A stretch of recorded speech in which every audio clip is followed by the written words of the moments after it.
Hey guys, welcome back. Here is the start of a new maybe series. I have at least one video in it so far, and I'm hopefully going to continue it into the future. But I'm calling this series the Heap. What is the Heap? Well, the Heap is where we will go through one of the computers in my collection and show it off, showcase it, go over its specs, some of its history, and show off what it can do in a series of benchmarks.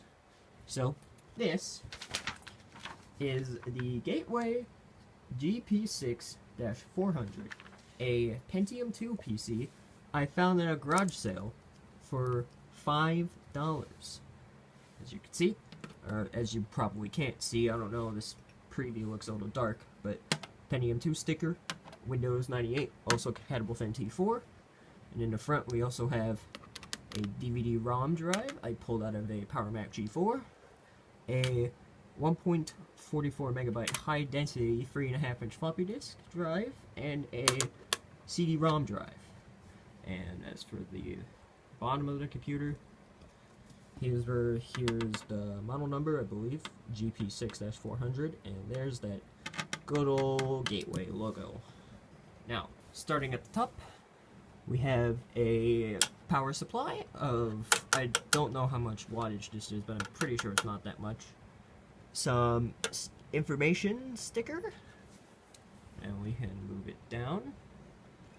It's a little dark, and I don't understand why. Hopefully it won't be as dark in the video, or, yeah, when I edit it. But we have two PS2 ports, USB, two serial ports. This is a printer port. Moving the camera down a little bit more. We have game port, audio. This is the VGA port, and we have Ethernet right down here at the bottom. Things of note inside, right here, is the I believe this is a 20 gigabyte Western Digital hard drive.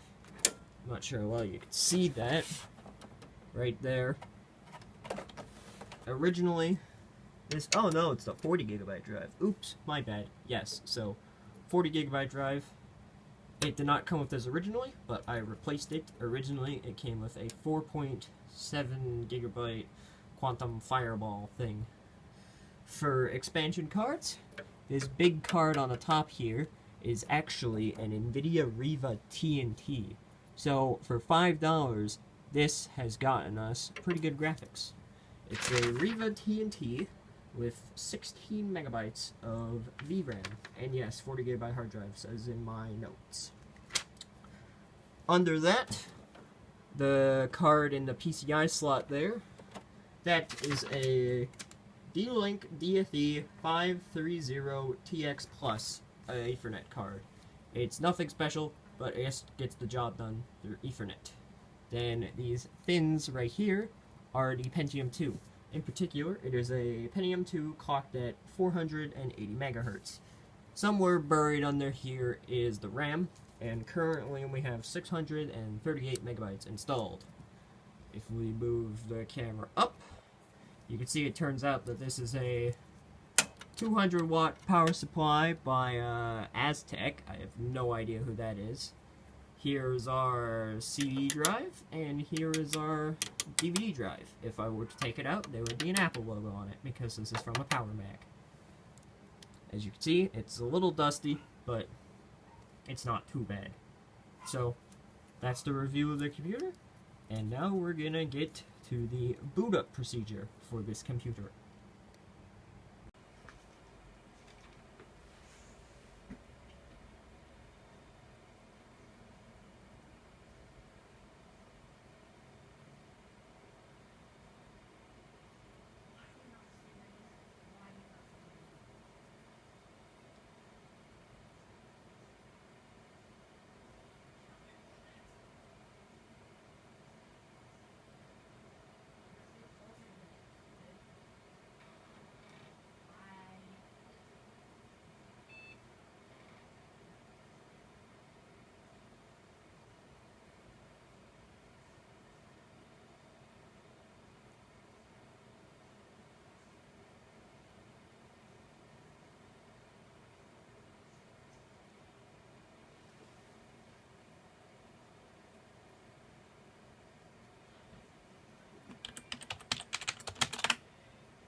Hello and welcome to the benchmarking part of this video, where we will evaluate the system's performance by going over a couple of different tests.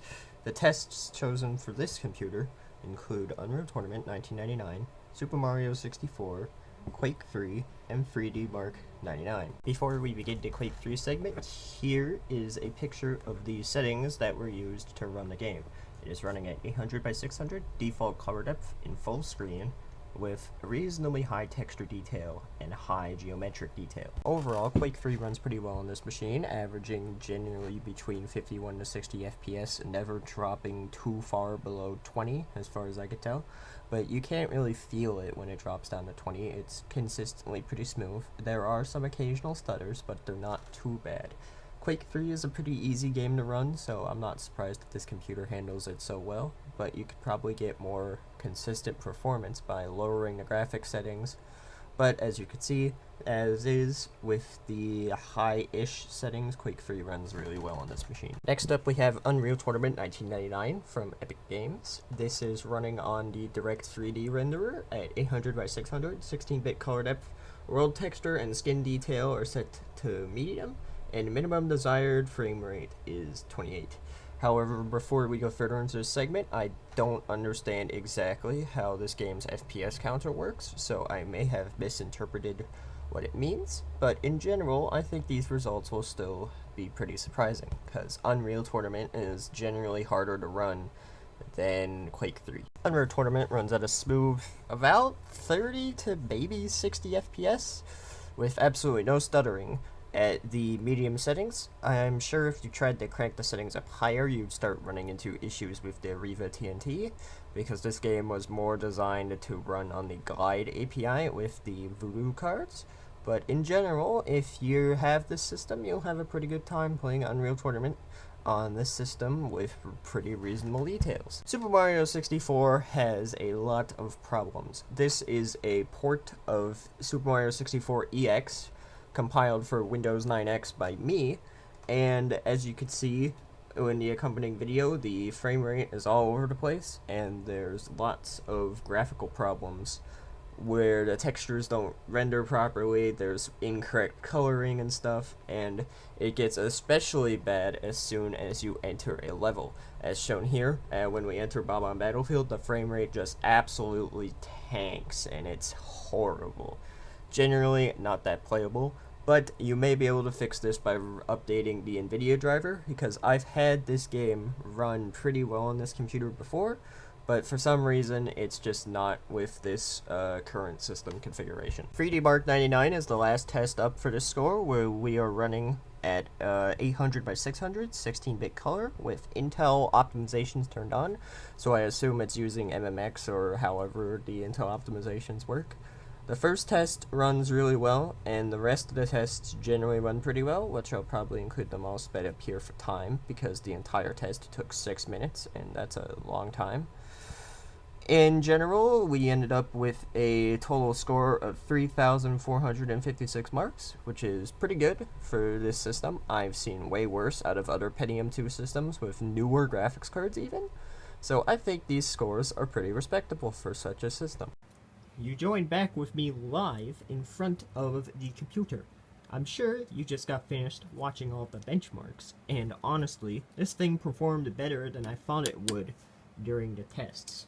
That's probably in part because I previously ran the tests with a much newer NVIDIA driver version, but according to DXDiag, this is running driver version 4.12.01.0337, which I'm pretty sure is old as shit.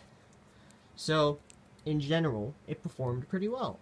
I remember UT99 used to run horribly on this computer, but it did pretty well. SM64, I don't know what happened there. Understandable, and I don't want to encroach too much on the benchmark part of the video, but yeah. That's all I got for this computer. I hope you enjoyed. This is a new formatted video that I thought I'd make.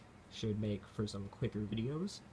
And I do eventually, if I carry through with this series, I want to cover all of the other computers in my collection. And that's not even all of them. I have way more of them, but they're in storage right now. or not in in storage. So thanks for watching, and I'll see you whenever I get around to making the next video of whatever it will be. There might be a Hackintosh video soon. That's what was supposed to come out first, but I got sidetracked and went to record this instead. So catch you guys later.